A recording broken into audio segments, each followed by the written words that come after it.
विशिष्ट महर्षि और प्रभु रामचंद्र जी का ज्ञानमयी संवाद सुनते हैं द आर्ट ऑफ लिविंग के फैकल्टी स्वामी वैशंपायन जी की वाणी से। अगर आपने अभी तक इस चैनल को सब्सक्राइब नहीं किया है तो इसे जरूर सब्सक्राइब करें और सब्सक्राइब करने के बाद बेल आइकन को भी जरूर दबाएं। जय गुरुदेव। योग वशिष्ठ के अगले एपिसोड में आप सबका स्वागत है। पिछले एपिसोड में एक बहुत ही दिलचस्प चर्चा दो राजाओं में जो आत्मज्ञानी होने की वजह से ऋषि बन गए थे उनमें चल रही थी, राजा परीघ और राजा सुरघु।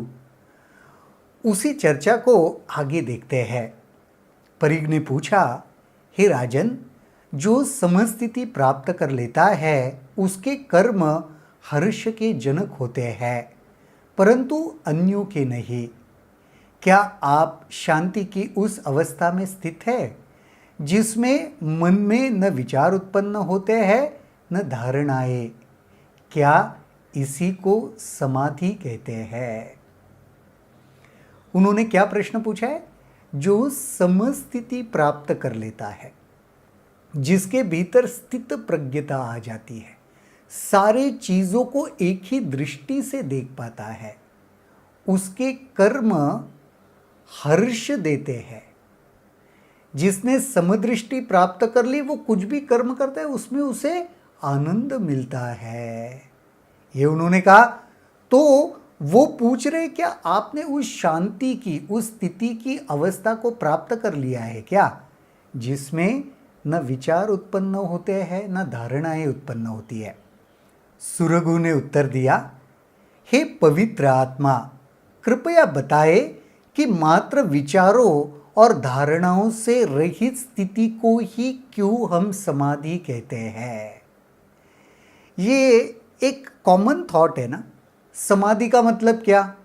कोई धारणा नहीं चाहिए, कोई विचार उठना नहीं चाहिए भीतर। तो जब धारणा और विचारों से रहित हो जाते हैं उसी को समाधि माना गया है। पर सुरघु यहां पे वही प्रश्न उपस्थित कर रहे हैं। वो कह रहे, ऐसे क्यों, ऐसी ही स्थिति को क्यों समाधि कहते हैं? अगर कोई सत्य का ज्ञाता है तो, अगर किसी ने सत्य का अनुभव कर लिया है तो, भले ही वह निरंतर कर्म में लगा हो या चिंतन में लीन हो, तो क्या उसका मन कभी समाधि का त्याग करता है? नहीं। देखो, अगर जिसने सत्य का अनुभव कर लिया है ना, फिर कुछ फर्क नहीं पड़ता कि वो समाधि में बैठा हुआ है, ध्यान लगाकर बैठा हुआ है, कि रोजमर्रा के कर्म कर रहा है। काफी बार ऐसे लोगों को लगता है, अरे वो बैठा हुआ है ना तो ही समाधि है, तो ही ध्यान की स्थिति है। नहीं, जिसने सत्य को जान लिया है, सत्य को जानने के बाद वो कुछ भी करे कुछ फर्क नहीं पड़ता। आत्मज्ञानी सदा समाधि में रहते हैं, भले ही वे संसार के कामकाज में ही क्यों न लगे हो। इसके विपरीत जिसका मन शांति में स्थित नहीं होता, वह भले ही पद्मासन लगाए रहे, उसे समाधि का आनंद कैसे प्राप्त हो सकता है? देखो, जिसने सत्य को ज्ञान, सत्य का ज्ञात हो गया ना, जिसको सत्य समझ में आ गया ना, जिसको, वो कुछ भी करे वो समाधि की स्थिति है। पर जिसने सत्य का अनुभव नहीं किया है, वो भले ही कितना भी पद्मासन लगा के ध्यान करने की चेष्टा करे, वो स्थिति उसको प्राप्त नहीं हो सकती। सत्य को अनुभव किए बगैर वो स्थिति नहीं आने वाली। सत्य का ज्ञान वह अग्नि है जो घास की सूखी पत्तियों की तरह आशाओं और विचारों को जला देता है। जब ज्ञान हो गया ना किसी को, फिर वहां पे विचार या आशाएं टिक नहीं सकती। जैसे अग्नि में आप कोई पत्ते डाल दो तो क्या होता है? जलकर खत्म हो जाते हैं। उसी प्रकार ज्ञान में जो है उसके भीतर ये विचार आशाएं टिक नहीं पाती, जलकर खाक हो जाती है। समाधि का अर्थ यही है, मौन होकर मात्र बैठना समाधि नहीं। समाधि का अर्थ क्या है? ज्ञान में प्रस्थापित हो जाना, उस स्थिरता को अचीव कर लेना। सिर्फ मौन होकर बैठना, कुछ नहीं बोलना समाधि नहीं है। समाधि वह है जिसमें ही शाश्वत संतुष्टि हो, जो है उसका स्पष्ट बोध हो, अहम शून्यता हो, द्वंद्वों के अभाव से मुक्ति हो, दुश्चिंता से मुक्ति हो, ग्रहण या त्याग करने की इच्छा ना हो, सब कुछ सुस्पष्ट हो जाए, अहंकार छूट जाए, चिंता से मुक्ति हो जाए। ये सारे लक्षण बता रहे हैं समाधि में जो स्थित होता है उसके। ग्रहण या त्याग करने की इच्छा ना हो, कुछ चाहिए ये भाव भी ना हो, कुछ नहीं चाहिए ये भाव भी ना हो। आत्मज्ञान के उदय होते ही संत महात्मा समाधि की स्थिति में स्थायित्व प्राप्त कर लेते हैं। वह न इसे त्यागता ही है, न इसमें से एक क्षण के लिए विघ्न ही आता है। संत महात्मा जब उस स्थिति को प्राप्त कर लेते हैं ना, वो परमानेंट हो जाती है। परमानेंट यानी वो स्थिति से वो कभी अपने आप को अलग नहीं कर पाते और ना उसमें कोई विघ्न आता है। यानी कोई उस स्थिति को बाधा भी नहीं पहुंचा सकता, कोई विघ्न का वहां पे चांस नहीं है। और एटर्नल, एक बार आ गई तो शाश्वत रहता है। जिस प्रकार समय एक क्षण भी आगे बढ़ना नहीं भूलता, उसी प्रकार आत्मज्ञानी आत्मा को एक क्षण भी विस्मृत नहीं कर सकता। क्षण कैसे निरंतर आगे बढ़ता रहता है, निरंतर है ना। समय का क्या है सबसे बड़ा उपलब्धि? कंटिन्यूअस प्रोसेस है।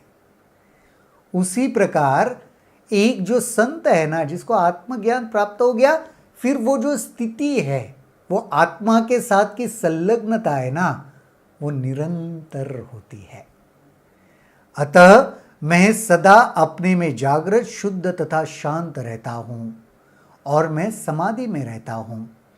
इससे अलग हो भी कैसे सकता हूं?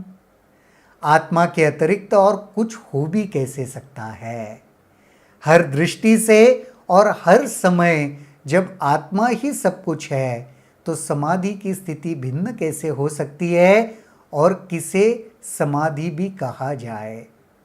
मैं निरंतर उस स्थिति में रहता हूं। जब वो स्थिति ही सब कुछ है, अल्टीमेट है, अब मैं उससे अलग कैसे हो सकता हूं? समाधि नहीं है ऐसी स्थिति अभी कैसे आ सकती है? क्योंकि मैंने तो वो प्राप्त कर लिया, मुझे वो अनुभव में आ गया, मैंने वो शक्कर की मिठास चख ली। अब तो वो निरंतर है स्वाद मेरे भीतर। अब मैं कैसे उसको अपने आप से अलग कर सकता हूं? परीघ ने कहा, हे राजन, निश्चय ही आपने पूर्ण आत्मज्ञान प्राप्त कर लिया है। आपने आनंद, शांति, माधुर्य और शुचिता से तेजस्वी रूप धारण कर लिया है। आप में न अहम है, न इच्छा है और न ही घृणा। ये सारी चर्चा सुनकर परीघ ऋषि को यह महसूस हो गया कि सुरगु ने वह स्थिति प्राप्त कर ली है। सुरगु ने कहा, हे महर्षि, कुछ भी ऐसा नहीं जिसे चाहा या त्यागा जाए। जब तक ये सब पदार्थों के रूप में दिखाई देते हैं, तब तक ये संकल्पनाओं के अतिरिक्त कुछ नहीं है। इस जीवन में क्या त्यागूं और क्या ग्रहण करूं? क्योंकि ये जो भी मुझे दिख रहा है, वो संकल्पनाओं की वजह से दिख रहा है। जब कुछ भी प्राप्त करने के योग्य नहीं रहता, तब कुछ छोड़ने के भी योग्य नहीं रहता। अगर कुछ जीवन में प्राप्त करने जैसा ही नहीं है, क्योंकि मुझे वास्तविकता समझ में आ गई ना सबकी, ये संकल्पनाएं मात्र है, तो संकल्पनाओं को क्या प्राप्त करूं? तो अगर प्राप्त करने को कुछ नहीं है, तो फिर छोड़ने को भी कुछ नहीं है, तो क्या ग्रहण करूं और क्या त्याग दूं? अच्छा बुरा, बड़ा छोटा, योग्य और अयोग्य, ये सभी इच्छाजन्य धारणाओं पर आधारित होते हैं। सारे ये जो विरोधी यहाँ पे बता रहे तत्व, वो भी धारणाओं की वजह से, इच्छाओं की वजह से है। जब चाह का कुछ अर्थ ही ना हो तो अन्य उत्पन्न नहीं होते। संसार जो कुछ दिखाई देता है उसमें कुछ सार नहीं। ये जो भी सारा संसार में देख रहा हूं ना, उसमें कोई तथ्य नहीं है, उसमें कोई सार नहीं है, उसमें कुछ नहीं है, वो खोखला है, ये कह रहे। धारणाओं की वजह से, कल्पनाओं की वजह से ये जगत दिखाई दे रहा है, वास्तविक थोड़ी है। पर्वत, समुद्र, वन, पुरुष, स्त्रियां, सभी पदार्थ सारहीन है। जो भी दृष्टि को मुझे दिख रहा है उसमें कोई सार नहीं है, इसलिए इनके लिए कोई इच्छा नहीं। जब इच्छा ही नहीं तब हृदय में परम शांति है। ये वाक्य सही में ठीक से याद रखना चाहिए। क्या आखिरी में कह रहे? जब इच्छा ही नहीं तब हृदय में परम शांति है। अगर कभी भी हम जीवन में अशांति को अनुभव कर रहे हैं ना, तो सुरगु क्या कह रहा है? उसका कारण क्या है? एक ही, इच्छाएं।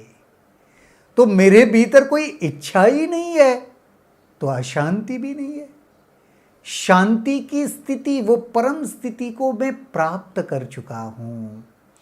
आज का ये एपिसोड है ना, बहुत ही विशेष है। इसके ऊपर हमने ज़रूर, मुझे तो लगता है इस एपिसोड को बार बार सुनना चाहिए और ये देखना चाहिए कि जो सुरगु कह रहे हैं वो सारी चीज़ों को हम अपने जीवन में कैसे उतार सकते हैं। आज के एपिसोड में इतना ही। कल देखते हैं इस चर्चा में और आगे क्या होता है। तब तक के लिए जय गुरुदेव। अगर आपके इस वीडियो को लेकर कुछ सवाल हैं तो कमेंट सेक्शन में जरूर लिखें, जिसके ऊपर हम आने वाले वीडियोस में चर्चा करेंगे।